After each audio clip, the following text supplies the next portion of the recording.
नमस्कार, सत्यशोध न्यूजमध्ये आपले सर्वांचे स्वागत आहे। सांगली जिल्ह्यातील बुधगाव येथे शुक्रवार दिनांक 27 जून 2025 रोजी छत्रपती शिवाजी महाराज महाराजस्व अभियानांतर्गत अप्पर तहसील कार्यालय सांगली यांच्याकडून मंडळस्तरीय समाधान शिबिर उत्साहात पार पडले। सांगलीच्या अप्पर तहसीलदार अश्विनी वरोटे मॅडम यांनी यावेळी शेतकऱ्यांना आपल्या सातबाऱ्यावरील जिवंत वारस फेरफार नोंदीबद्दल सखोल माहिती दिली।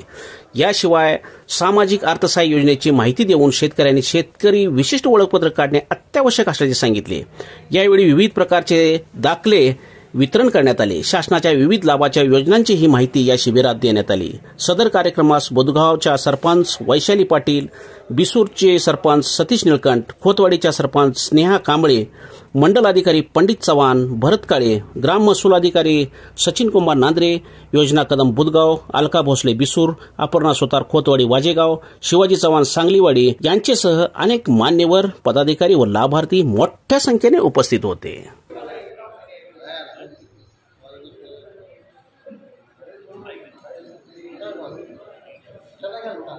त्या आजोबाकडे लक्ष चालले मग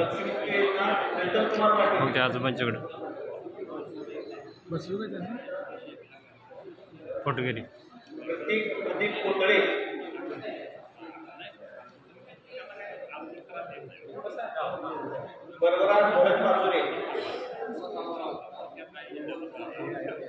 फोटो घे। ग्रामस्थांना तुमच्या गावाच्या विकासाच्या अनुषंगाने रस्ता हा जो विषय आहे, रस्ता म्हणजे विकास हे आताच्या काळातलं हे एक सूत्र आहे। ज्या गावामध्ये किंवा ज्या शहरामध्ये रस्ते चांगले आहेत, रस्ते म्हणजे दळणवळणाचे साधने चांगले आहेत, तिथल्या आपसुकच तिथं रोजगार वाढतो। महिला भगिनी असतील किंवा वयस्कर लोक असतील त्यांना शेतात जायला चांगला रस्ता उपलब्ध झाला तर शेतीपूरक सुद्धा काही घटक असतात, दूध व्यवसाय असेल किंवा काही पोल्ट्री व्यवसाय असं काही करण्याच्या अनुषंगाने सुद्धा मग पिढीचा कल राहतो। आता आपण असं पाहतोय की पूर्वी लोक पायपीट फार करायचे। आता आपल्या इथे आजोबा वगैरे बसले, त्यांना जर विचारलं की तुम्ही पूर्वी कसं जातो ना शेतात, तर ते काय सांगणार, सकाळी उठायचं तुझं चालत जाईल, आजी लोक पण सांगतात। आता आमच्या पिढीला काय झालंय, चालायला नको। शेतात जर चिखल असेल किंवा शेती जर लांब असेल तर तुमच्या घरात सुद्धा हे होत असेल की वयस्कर वडील उठून शेतात जातात। मी पण एका शेतकऱ्याची मुलगी आहे। एक साधं उदाहरण, आज आम्ही तिथं प्रत्यक्ष काम करतोय।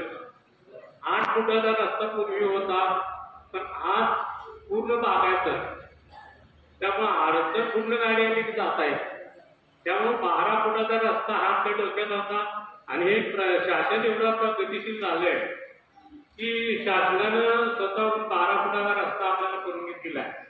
त्यामुळे तर मेहनत होतील, पण मी माझ्या वैयक्तिक म्हणजे मार्गदर्शकाले किसान मोर्चा तिथला अध्यक्ष असल्यामुळे मी हा उपक्रम हाती घेतला।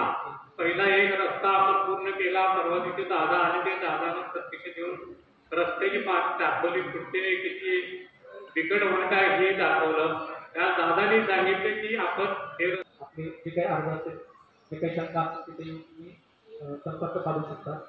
धन्यवाद मॅडम। त्यानंतर शासकीय आपण या ठिकाणी जमलेलो आहोत। दाखले वाटप आणि विविध जे काही आम्ही गेल्या 2 महिन्यामध्ये जे काही वार घेतलेले आहेत, जिवंत सातबारा मोहीम होती, त्याच्या अंतर्गत आपण वार मोहीम राबवली आणि वार आपण सातबारावरती घेतलेले आहेत, त्याचे 5-12 वाटप, तसंच जातीच्या दाखल्याची वाटप, तसेच आपण या 2-3 महिन्यामध्ये जे काही संजय गांधी निराधार योजना असेल किंवा श्रवण बाळ योजना असेल, याच्या अंतर्गत जे काही पेन्शन तुम्हाला मंजूर झालेले आहेत त्याचे प्रमाणपत्र असतील, विविध जे काही योजना त्याचे प्रमाणपत्र 7-12 फेरफार आपण या ठिकाणी वितरण करणार आहोत। तर मी या ठिकाणी ग्रामसभा अधिकारी सचिन कुंभार, आंध्रे ग्रामसभा अधिकारी यांना विनंती करतो की त्यांनी यादीनुसार आपण लाभार्थ्यांना यादी वाटप करावं।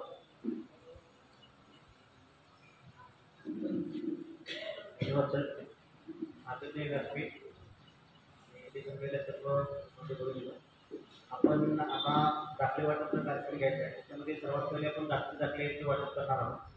तर या यादीप्रमाणे नावं यांची घेतोय, तरी याच्यावरती मान्य तहसीलदार मॅडम यांच्याकडून दाखल्याचे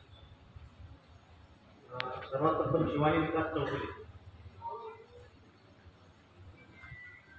ते उपस्थित नसतील तर त्यांच्यातर्फे त्यांच्या घरून तुम्ही आलात तरी